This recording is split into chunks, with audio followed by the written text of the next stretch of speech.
Alors bonjour, bienvenue à tous pour ce deuxième live donc sur la thématique de comment mieux vivre et comment vivre pleinement ses émotions. Donc je suis Aude Valérie Jung, je suis accompagnatrice en libération émotionnelle, je suis basée à Rennes et je travaille également à distance. Et donc mon objectif c'est de permettre donc aux personnes d'incarner pleinement qui ils sont réellement au-delà finalement de tout système de pensée, de croyances et d'émotions qui sont jugés en fait comme bloquants ou comme limitants. Je vais un petit peu revenir donc juste rapidement sur les points qu'on a abordés la dernière fois. Et puis, on va partir donc pour l'épisode numéro 2. Alors,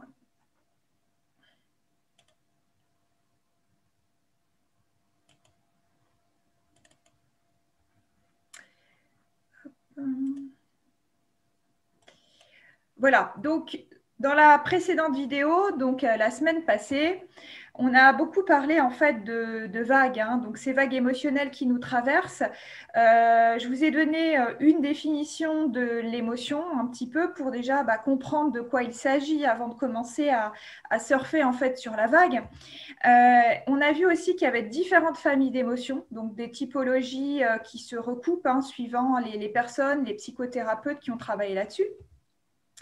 On a également parlé du rôle des émotions en termes de besoins finalement.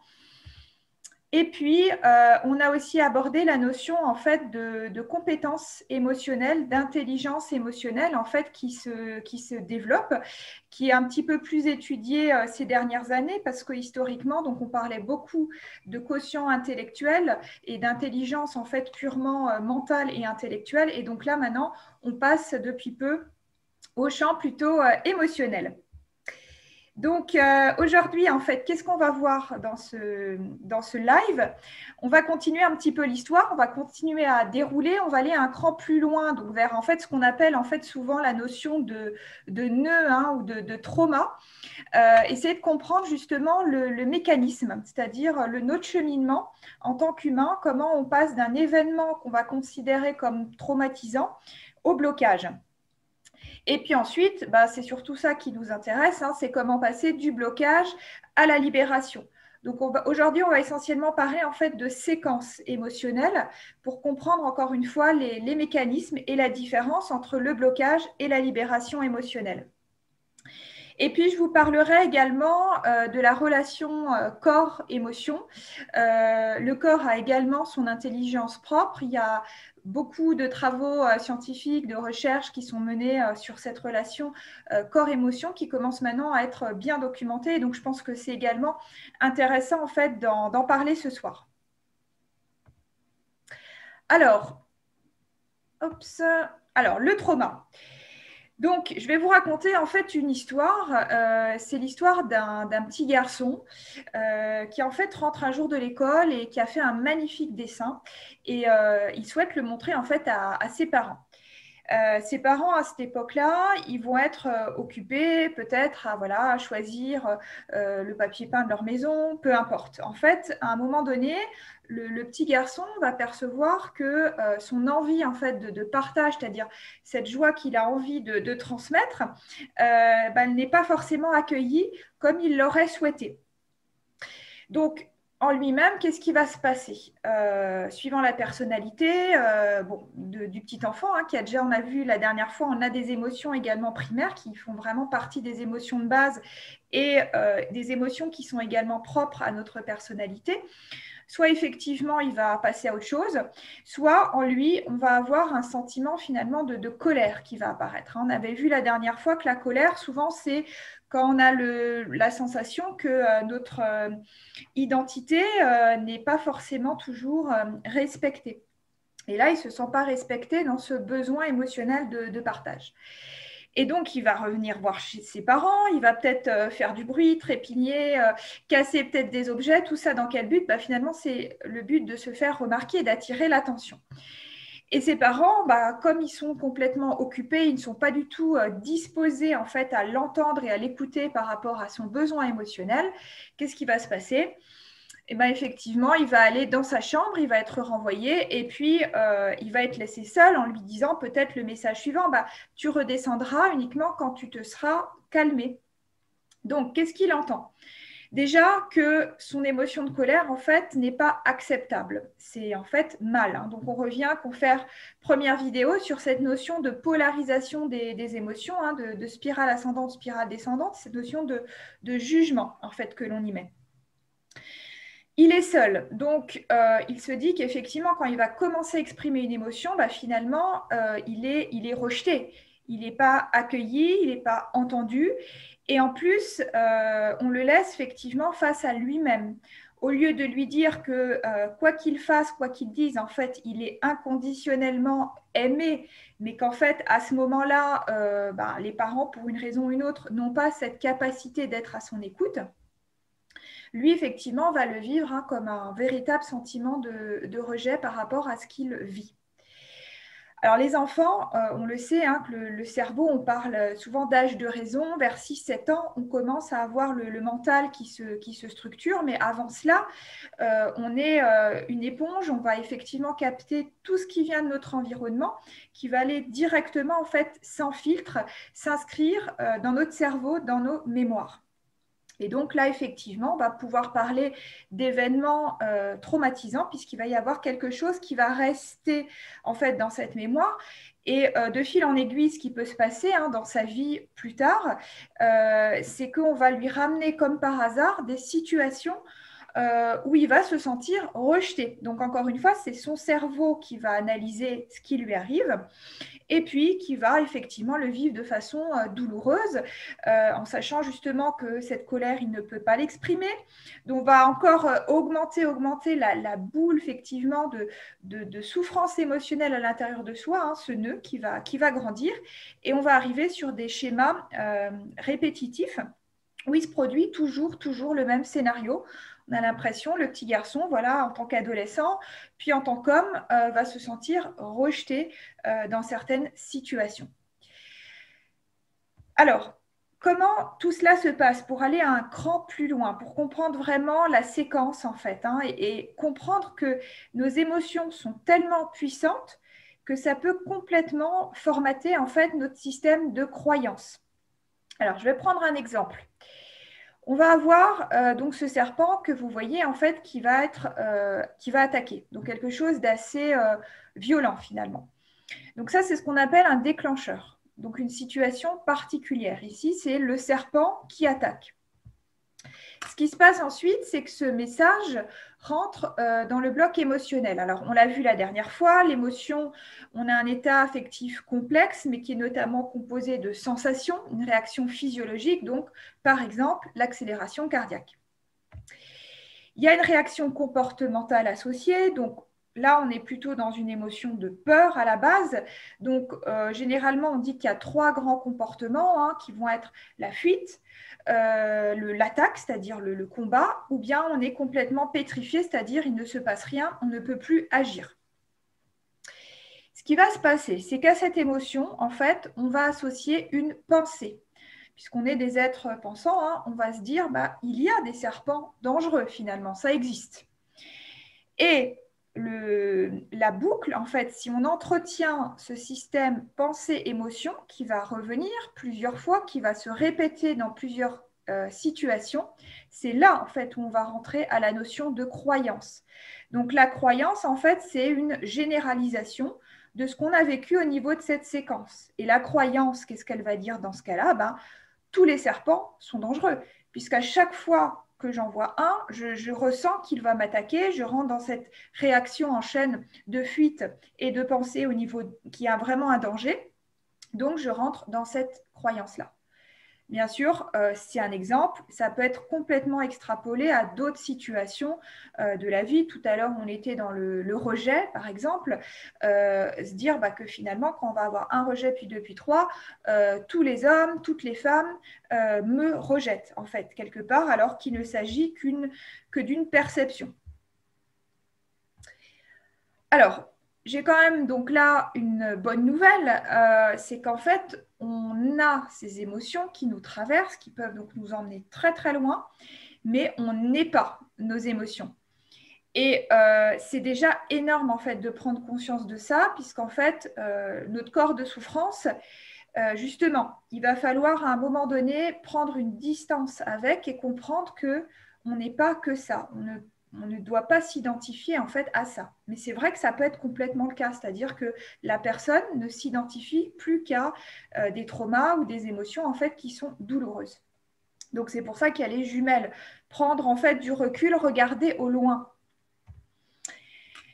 Deuxième information qui rejoint vraiment cette notion-là, c'est que la pensée est un objet pour l'esprit, c'est-à-dire elle peut être observée. Peut-être que là, vous êtes en train de penser à quelque chose. Peut-être que vous dites, je ne comprends rien du tout là, de ce qu'elle nous explique. J'espère pas. Je n'ai pas eu l'occasion encore de regarder là, les commentaires. Je vais voir ça après. Mais donc, en fait, on peut l'observer. C'est-à-dire, tout ce qui est observé n'est pas celui qui observe. Notre identité n'est pas ce qui se produit dans notre esprit. Et donc, de façon très logique, qu'est-ce que ça veut dire? C'est que notre esprit, on peut l'utiliser justement pour atteindre nos objectifs, c'est-à-dire de façon optimale pour créer justement une stabilité mentale, ne plus rentrer dans ce cycle en fait infernal de sensations, émotions, pensées et croyances, mais vraiment sortir de ce cercle en fait, dans lequel souvent on peut être complètement enfermé et tourné depuis pas mal d'années. Alors, je donne déjà quelques pistes, quelques clés pour moi qui sont importantes en termes de libération émotionnelle. Il y a donc cette étape d'arriver à devenir le témoin. Donc, se distancier de l'émotion. C'est juste déjà, hop, je réagis ou je vais réagir, peut-être avant de réagir, prendre de la distance, respirer, etc. ou sortir effectivement, si c'est possible, à un moment de la pièce ou de la situation dans laquelle on commence à voir que l'émotion monte, et se distancier pour revenir effectivement à un calme intérieur et comprendre que voilà, c'est une prise de recul là qui est demandée pour ensuite prendre la décision la plus juste. Une autre étape, alors moi je ne suis pas forcément fan de la pensée dite positive. Pourquoi pas, hein, ça peut être une piste si ça vous parle, mais je pense qu'il y a une étape avant, c'est déjà arriver à neutraliser en fait ces pensées. C'est déjà énorme en fait, c'est déjà énorme d'arriver à les neutraliser. Arriver ensuite à les transformer sera l'étape peut-être d'après. Mais ça passe pas par le mental, ça passe pas par la volonté, ça passe pour moi par quelque chose qui est justement au niveau émotionnel, au niveau de notre centre cœur. Et puis ensuite, donc il y a cette idée d'identifier et remettre les croyances limitantes en axe. Alors, moi aussi, au niveau de ma vision des choses, une croyance, c'était à un moment donné un mécanisme qui nous a servi à quelque chose. Peut-être à nous protéger, à nous construire. Voilà, il y a eu une utilité. Il y a forcément eu un bénéfice secondaire. Donc, la rejeter et vouloir complètement l'enlever, encore une fois, là, on déstructure tout. Pour moi, c'est juste se servir de ce que l'on a peut-être pu percevoir comme une vérité à un moment donné de notre vie et la transformer pour garder effectivement ce qui nous a permis ensuite ou ce qui va nous permettre, si on ne le voit pas encore, d'évoluer et d'aller vers ce que l'on souhaite. Voilà, alors je fais juste un petit arrêt et puis je vais regarder rapidement donc sur s'il y a des petites questions. Hop. Alors, pour l'instant, j'ai pas de questions. Donc je vais continuer puis je relaisserai un petit temps en fait, voilà, peut-être à la fin pour voilà, si vous avez des partages ou ceux qui sont arrivés en cours de route pour vraiment arriver à poser vos questions ou me les laisser dans le chat encore une fois. Si je n'ai pas le temps d'y répondre cette fois-ci, je peux également m'en servir pour la prochaine fois. Alors, je passe à cette notion de séquence émotionnelle qui est assez visuel pour que vraiment vous compreniez l'ensemble et ensuite comprendre comment justement on peut libérer ses émotions.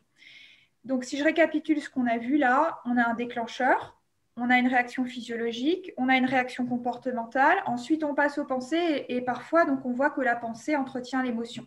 Dans ce cas-là, qu'est-ce qui se passe? Vous voyez qu'on a une sorte de montagne, hein, on sent monter en tension physiquement, voilà une sorte de pression là qu'on ressent. Ça correspond à la charge émotionnelle et dans ce cas-là, finalement, on va ruminer. Il n'y a pas de décharge en fait quelque part. Notre énergie, là, elle reste vraiment coincée au niveau du mental.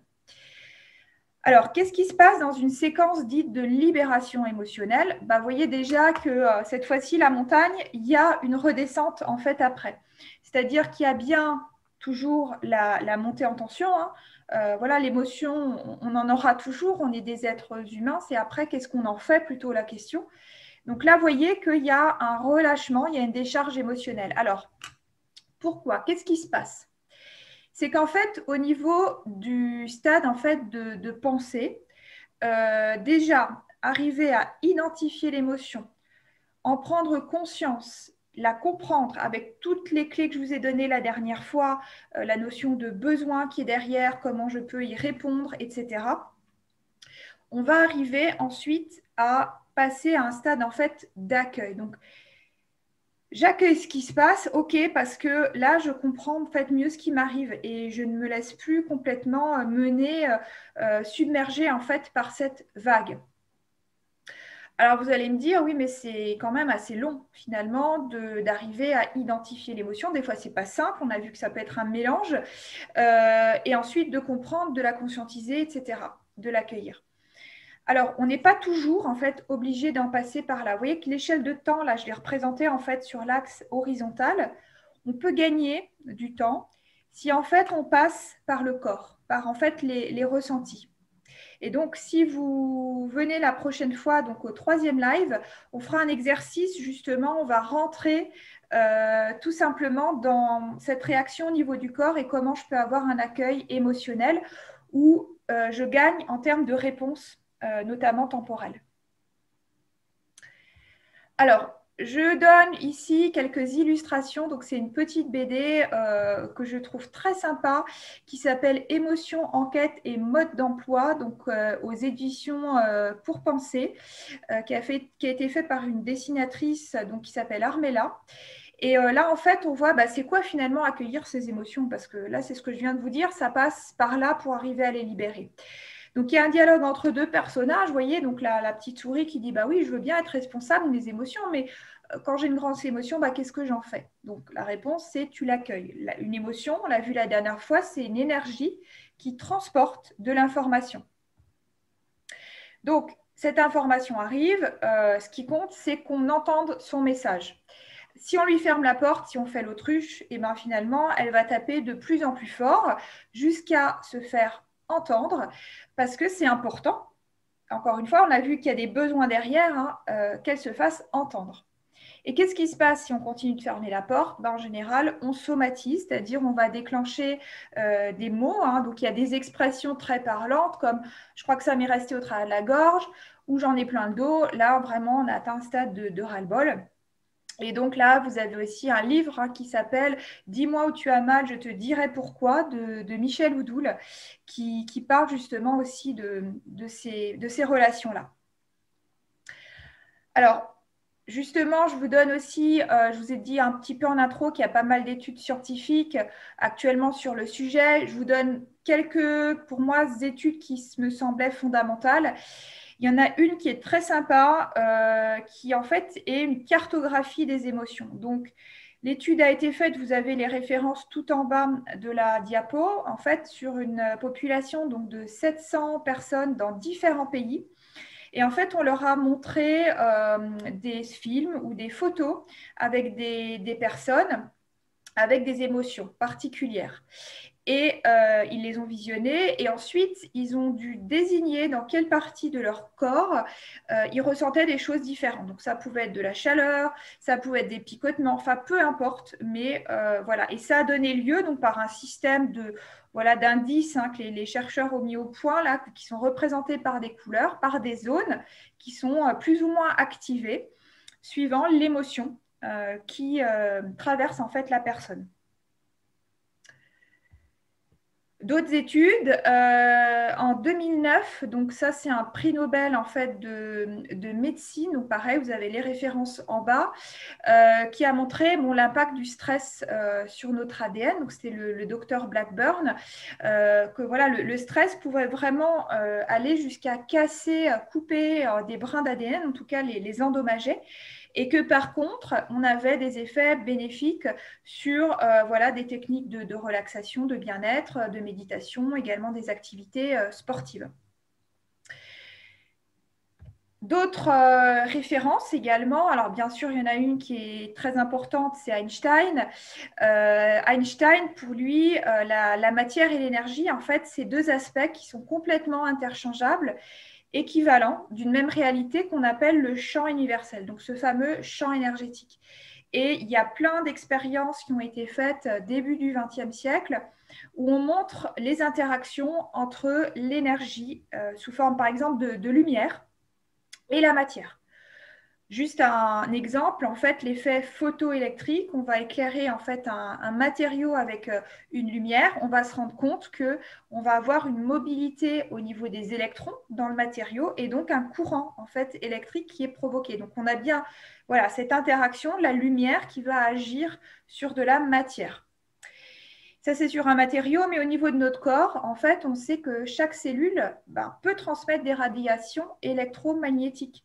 Donc, il y a aussi plusieurs études qui ont vraiment enregistré des spectres dans la lumière ultraviolette et infrarouge.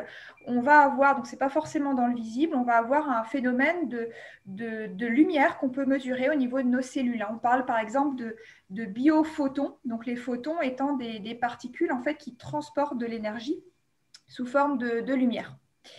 Et notre ADN aussi a des propriétés dites piézoélectriques.